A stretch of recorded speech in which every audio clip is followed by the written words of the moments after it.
یہ قوم ذلیل اور رسوا ہو رہی ہے۔ دیکھ لو آپ مدینہ المنورہ میں، مکہ المکرمہ میں فلم ہال اسٹیبلش کرنے کی پرمیشن دے دی گئی۔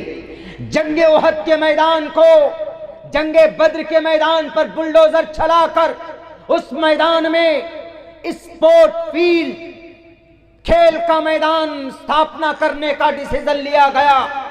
شرم نہیں آتی انہیں کہ جس مکہ میں حضرت جبرائیل آتے تھے، جس مدینہ المنورہ میں قرآن کا نزول ہوتا تھا، اپنے پیٹ کے خاطر اپنے اسرائیل یہودیوں کو خوش کرنے کے لیے، وہ یہودی جو ذلیل اور رسوا ہو چکی ہے، ان کو خوش کرنے کے لیے آج تم اس مبارک جگہ کے اوپر جہاں پر قرآن نازل ہوا کرتا تھا، جہاں پر حضرت ابوبکر صدیق فیصلے کرتے تھے، حضرت عمر فاروق فیصلے کرتے تھے، حضرت عثمان کی قرآن کریم کی تلاوت کی آواز سنائی جاتی تھی، آج ان مبارک جگہوں کے اوپر ان یہودی ملٹی نیشنل کمپنیوں کو وجود میں لایا جا رہا، ننگے ڈانس کرنے والوں کے لیے فلم تھیٹر سجائے جا رہے ہیں۔ آل سعود کے اولاد، اگر آپ یہ غلطی کرتے ہیں اس مبارک جگہ کے اوپر تو اللہ آپ کو کبھی معاف نہیں کرے گا، آپ سے پوچھے گا۔ حکومت دی تھی، آواز اٹھائی تم نے، برما کے مسلمانوں کے لیے آواز اٹھائی تم نے، تریپورہ کے مسلمانوں کے لیے آواز اٹھائی تم نے، بھارت کے اندر جو مسلمان ذلیل اور رسوا ہو رہے ہیں، جانوروں کے نام پر مارے گئے، آواز اٹھائی تم نے؟ نہیں اٹھائی۔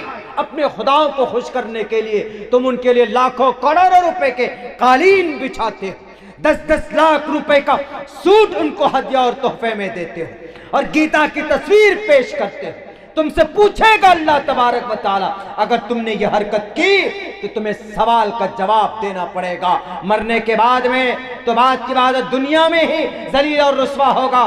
جو مدینہ المنورہ، مکہ المکرمہ کی ان مبارک جگہوں کے اوپر اگر کوئی سودا کرے گا اور کوئی فلم تھیٹر سجانے کی کوشش کرے گا تو قوم لٹ رہی، اس کے بارے میں کوئی فکر نہیں، کوئی تدبیر نہیں ہے جناب۔ لڑنے دو، مرنے دو، مٹنے دو۔ اللہ نے قرآن میں صاف کہا وَاعْتَصِمُوا بِحَبْلِ اللَّهِ جَمِيعًا، the whole fast مضبوطی سے پکڑے، وَاعْتَصِمُوا hold fast by the rope of Allah، اللہ کی رسی کو مضبوطی کے ساتھ پکڑو۔ اس کے بعد کیا کہا؟ and let be not divided among yourselves، اپنے بیچ میں منتشر مت ہو، کیونکہ منتشر ہونے کے بعد ثناء اللہ مدنی صاحب فرماتے ہیں، کہتے ہیں کہ آپ لوگوں نے کپڑا نہیں پہنا، دھاگا پہنا ہوا ہے۔ آپ سب نے دھاگا پہنا ہے، کسی سے بھی پوچھے گا تو لوگ کہے گا کہ ہم نے دھاگا، ہم نے تو کپڑا پہنا مولانا۔ ہم نے کہا کہ نہیں، میں تو دھاگا پہن کے بیٹھا ہوا ہوں۔ دھاگا نہیں بلکہ دھاگے سے مل کر کپڑا تیار ہوتا ہے۔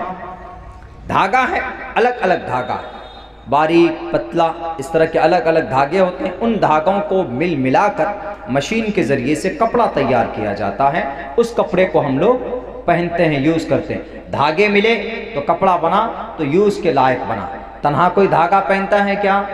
آپ نے دیکھا ہوگا کوئی دھاگا نہیں پہنتا کہ نہیں یہاں لپیٹ لیا، یہاں لپیٹ لیا، یہاں لپیٹ لیا، ایسا کچھ نہیں ہوتا، بلکہ دھاگے کے ذریعے سے جو کپڑا تیار ہوتا وہ پہنتے ہیں۔ ایسے ہی یہ قوم جب تک متحد نہیں ہوگی تو پھر یہ کسی لائق نہیں ہے، کسی بھی لائق نہیں۔ کچھ سالوں پہلے ڈاکٹر ذاکر نائک صاحب کے اوپر پابندی لگی، آؤٹ آف کنٹری۔ ابھی کچھ دنوں پہلے عمر گوتم صاحب کو جیل ہوا، مفتی جہانگیر صاحب کو جیل ہوا۔ اس کے بعد پھر مولانا کلیم صدیقی صاحب کو، ان کو ارسٹنگ ہو گئی۔ کیا جرم کیے جی؟ کوئی قتل کیا کیا؟ کسی کو مارا پیٹا کیا؟ نہیں، بس دھرمانترن کر رہے جی، ષڈینتر کر رہے۔ 100-150 کروڑ روپے کا ٹرن اوور دکھایا ان کا۔ ارے مدرسہ چلاتے، یہی مدرسہ ہے، 50 لاکھ کا سالانہ بجٹ ہوگا۔ اگر 50 لاکھ کا سالانہ بجٹ ہے تو مدرسے میں یہ پیسے کہاں سے آ رہے ہیں؟ مدرسے میں پیسے کہاں سے آ رہے ہیں؟ ان کے پاکٹ سے آ رہے ہیں، قوم کے پاکٹ سے۔ کہیں فنڈنگ نہیں ہوتی اس کی۔ یہی دیتے ہیں، کوئی 1000 کوئی 200 کوئی 300 اپنے چائے پان بچا کر کے کٹورے میں جاتے، کٹورے لے کر اور رسید لے کر بوری لے کر ہمارے اساتذہ علماء کرام پہنچتے ہیں، لوگ ان کو تعاون کرتے، قوم کے بچے پڑھتے تو قوم مدرسہ چلواتی، اللہ نے ان کو ذریعہ بنا دیا۔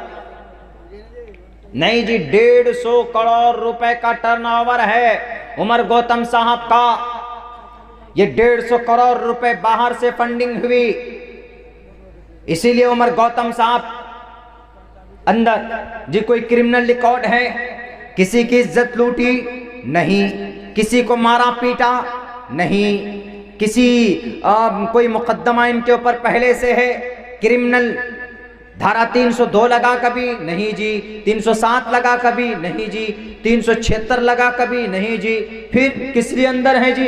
بس یہ دھرمانترن کر رہے تھے۔ دھرمانترن کرنا گناہ نہیں ہے۔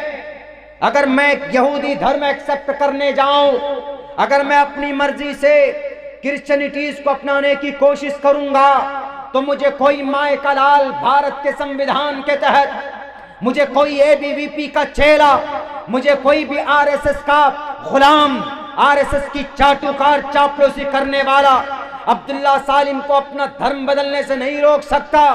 بھارت کے سنویدھان کا آرٹیکل نمبر 25 ہمیں پرمیشن دیتا ہے، freedom of conscience and free profession and practice and of propagation of the religion۔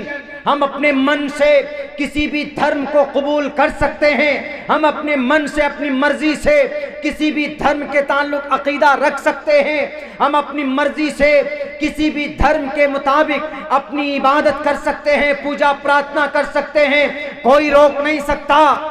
جب عمر گوتم صاحب نے اپنے دھرم کی اچھائی کو لوگوں کے سامنے رکھا، خود جب وہ کنور ہو کر اسلام کے اندر آئے، ان کے کندھے پر آج تک کسی نے تیر اور تلوار نہیں رکھے۔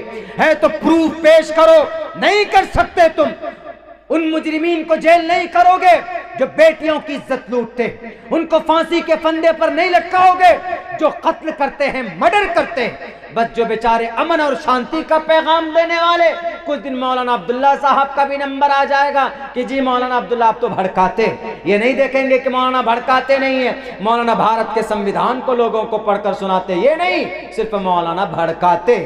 ہمارے بھڑکانے سے کون بھڑک گیا جی؟ کوئی بھی نہیں، وہ تو آپ کے بھڑکانے سے بھڑکتے، جیسے تریپورہ میں بھڑکا کر 10,000 کار سیوک نے مل کر پوری بستیاں جلا دی، پوری کی پوری بستیاں۔ کہیں سے ہماری اس قوم کے اندر سے آواز اٹھی نہیں اٹھی، بس خاموش بیٹھے۔ یہ تو ہم جانتے ہیں کہ پاپسٹھاستے پرپشانتی امروپم بھینکرم، ان کو ایشور کبھی بھی پنیہ نہیں دے گا، ایشور کبھی بھی ان کو معاف نہیں کرے گا۔ وہ جگت پتی اسناس دو دمن، محمد جگت کے پتی تھے، وہ دمن کرنے والے تھے، ظالموں کو کیفر کردار تک پہنچانے والے تھے، کسی بھی انسان کا ایک قطرہ خون تک نہیں بہایا تھا۔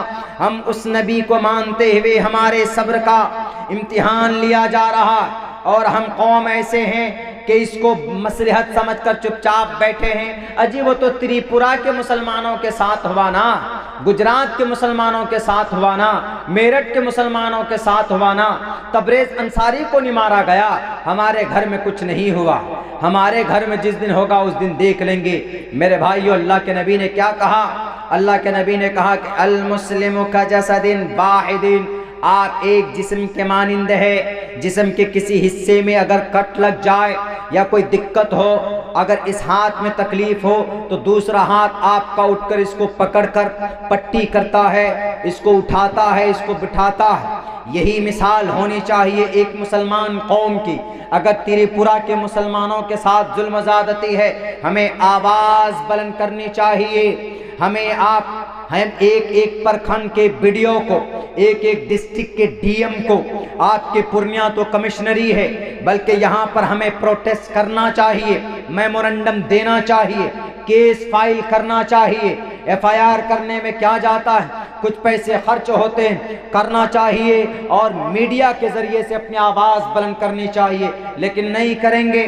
ہمیں نماز پڑھنے کی فرصت ہے نہیں، ہمیں تو جناب گروہ بندی کرنے سے فرصت نہیں ہے. اجی کون کریں گے؟ سنی مسلمان کریں گے کہ یا فلاں مسلمان کریں گے، فلاں مسلمان کریں گے، ٹوپی والا مسلمان کرے گا کہ غیر ٹوپی والا مسلمان کرے گا؟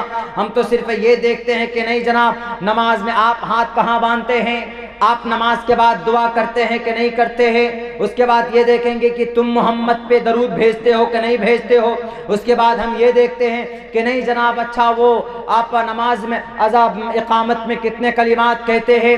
ابھی کبھی بات آ جاتی نہیں جناب طلاق تو ایسی ہے آپ کے یہاں. میرے بھائیوں یہ سارے مسائل عقائد، یہ اختلافی مسائل ہیں ہماری اور آپ کی، اس میں کوئی ہاتھ یا اس میں ڈیسیزن لینے کا ادھیکار نہیں. ہمیں اگر کوئی انتشار ہو، کسی کو ڈاؤٹ ہو کسی مسئلے میں، تو قرآن کو اٹھائے، احادیث کو اٹھائے، حضرات علماء کرام کے پاس پہنچے. آپ کو تشریفی جس میں مل جائے آپ اس پر عمل کیجئے.